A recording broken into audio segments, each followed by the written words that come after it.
ભારે ઉકળાટ બાદ આજે 15 જૂન પહેલાં ચોમાસાની શરૂઆત થઈ ચૂકી છે। આપ જોઈ શકો છો દ્રશ્ય કે સતત ગરમીનો વધારો હતો અને સતત ઉકળાટ બાદ આજે ગરમીથી જે ત્રાહિમામ પુકારી ઉઠ્યા હતા લોકો, એ સદંતરે આજે વહેલી સવારથી જે વાદળછાયું વાતાવરણ હતું અને આ વાતાવરણની અંદર આજે બપોરના સમયે જે ધોધમાર વરસાદ પડ્યો છે બનાસકાંઠાના દિયોદરમાં અત્યારે ધોધમાર વરસાદ પડ્યો છે અને આ વરસાદથી કંઈક અંશે ઠંડક પ્રસરી છે। પરંતુ ખેડૂતોની વાત કરવામાં આવે તો કંઈક અંશે જે બાજરીની સિઝન છે અને સિઝન ચાલી રહી છે ત્યારે બાજરીમાં મોટા પ્રમાણમાં નુકસાન થવાની પણ ભીતિ સેવાઈ રહી છે। અત્યારે જે વરસાદ આવી રહ્યો છે એ વરસાદે ઠંડક તો પ્રસરી અને ચોમાસાની શરૂઆત જે 15 જૂન પહેલાં થઈ છે એટલે આ વખતે ચોક્કસથી સારો વરસાદ આવી શકે છે એ ચોક્કસ કહી શકાય। કારણ કે જે પ્રકારે આ વિસ્તારના લોકોમાં જે પાણીની માંગ હતી તો પાણીની માંગને લઈને પણ આ વિસ્તારમાં આ વખતે વધુમાં વધુ વરસાદ આવે તેવી આશા બંધાઈ છે। કારણ કે ચોમાસું 15 જૂને ચાલુ થાય છે અને 15 જૂન પહેલાં જે ધોધમાર વરસાદ આજે પડ્યો છે આ વરસાદથી કંઈક અંશે ખેડૂતોમાં અને લોકોમાં એવી આશ બંધાઈ છે કે આ વખતે ચોમાસામાં આ વિસ્તારમાં ધોધમાર વરસાદ પડે, જેથી કરીને આગામી સમયમાં જે પાણીની તકલીફ પડી રહી છે આ તકલીફથી કંઈક અંશે લોકોમાં રાહત મળી છે। બનાસકાંઠા જિલ્લામાં ગઈકાલે સાંજથી મેઘરાજાએ ધમાકેદાર એન્ટ્રી કરી છે।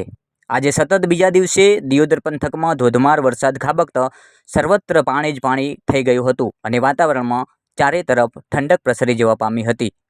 દિયોદર પંથકમાં ગઈકાલે સાંજથી મેઘરાજાએ પધરામણી કરી છે। ગઈકાલે મોડી સાંજે ગાજવીજ અને ભારે વાવાઝોડા સાથે વરસાદ ખાબક્યો હતો। ત્યારબાદ આજે પણ વહેલી સવારથી વાદળછાયું વાતાવરણ હતું અને ફરી બપોરે ધોધમાર વરસાદ ખાબકતા ચારે તરફ પાણી જ પાણી થઈ ગયું હતું। ભારે વરસાદના કારણે અનેક જગ્યાએ નીચાણવાળા વિસ્તારોમાં પાણી ભરાયા હતા। ખાસ કરીને શહેરના મુખ્ય માર્ગો ઉપર પણ પાણી ભરાતા વાહન ચાલકોને ભારે હાલાકીનો સામનો કરવો પડ્યો હતો। તો બીજી તરફ વરસાદના કારણે ચારે તરફ ઠંડક પ્રસરી જતા શહેરીજનોએ આહલાદક વાતાવરણનો અનુભવ કર્યો હતો। બીજી તરફ ખેડૂતો પણ ખુશખુશાલ થયા હતા તો ક્યાંક નારાજગી પણ જોવા મળી હતી। કારણ કે અત્યારે બાજરીની સિઝન ચાલતી હોવાથી અનેક ખેડૂતો બાજરીનું લણણી કરી રહ્યા છે, ત્યારે ક્યાંક બાજરીમાં નુકસાન થવાની પણ ભીતિ સેવાઈ રહી છે। કારણ કે છેલ્લા 3 વર્ષથી સતત વરસાદ ઓછો હોવાના કારણે ત્યારે હવે આ વખતે સારું ચોમાસું આવે અને ખૂબ સારો વરસાદ થાય તેવી ખેડૂતોને ક્યાંક અંશે આશા બંધાણી છે।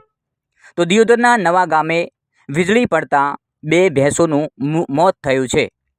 એટલે કહી શકાય કે કડાકા અને ભડાકા સાથે આ ધમાકેદાર વરસાદે આખરે 15 જૂન પહેલાં ધમાકેદાર બેટિંગ કરી અને ધોધમાર વરસાદ પડ્યો છે। તેથી આ વખતે ચોક્કસથી એવું જણાઈ રહ્યું છે કે આ વખતે ચોમાસું સારું રહેશે અને પાણીની જે સમસ્યા છે એ કંઈક અંશે હલ થશે। ત્યારે આજે ઘણા સમય બાદ ખૂબ ગરમી અને ખૂબ ઉકળાટ હતો, પણ આજે વાવાઝોડા સાથે વરસાદ પડેલો છે। પણ આ વરસાદ ખેડૂતોમાં ખુશીનો આલમ છે અને થોડી નિરાશા પણ છે।